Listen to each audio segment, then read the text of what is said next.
ఎన్నికల సమయం దగ్గర పడుతుండటంతో వైఎస్ఆర్సీపీ పార్టీలో కీలక మార్పులు చోటు చేసుకుంటున్నాయి.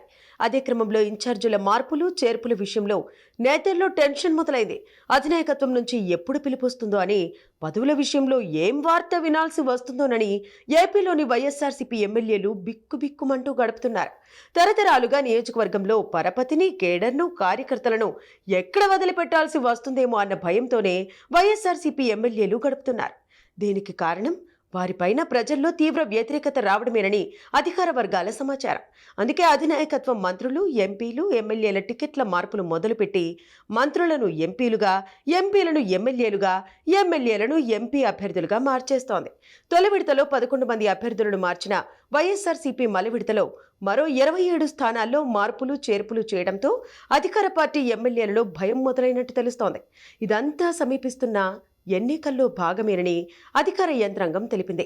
ఇదిలా ఉండగా మరోవైపు ఆ నియోజకవర్గాల్లో తిరిగి బలాన్ని కూడగట్టుకోవాల్సిన సమయంలో అసలు తాము ఆ నియోజకవర్గంలో ఉంటామో లేదోనన్న అయోమయంతో ఉన్నారు ఎంపీలు, ఎమ్మెల్యేలు.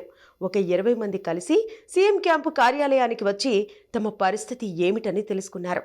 తాజా జాబితాలో ఎస్సీ ఎమ్మెల్యేలు కొండేటి చిట్టిబాబును పూర్తిగా పక్కన పెట్టేయగా గొల్లా బాబురావు స్థానంలో రాజాం ఎమ్మెల్యే కంబాల జోగులను తీసుకొచ్చారని, బాబురావును రాజ్యసభకు పంపుతున్నారని సీఎంఓ వర్గాలు చెబుతున్నాయి. ఈ నేపథ్యంలో ఎమ్మెల్యేలకే కాదు, మంత్రుల పదవులు సైతం మారిపోతున్నాయి. ఉషశ్రీ చరణ్ను కళ్యాణదుర్గం నుంచి పెనుకొండకు, వేణుగోపాలకృష్ణను రామచంద్రాపురం నుంచి రాజమహేంద్రవరం గ్రామీణానికి మార్చారు. అనకాపల్లిలో గుడివాడ అమర్నాథ్కు అవకాశం ఇవ్వలేదు. ఆయనకు ఎక్కడ అవకాశం కల్పిస్తారో కూడా చెప్పలేదు. ఆలూరు నుంచి ప్రాతినిధ్యం వహిస్తున్న గుమ్మనూరు జయరాంను కర్నూలు లోక్సభ అభ్యర్థిగా దాదాపు ఖరారు చేశారంటున్నారు.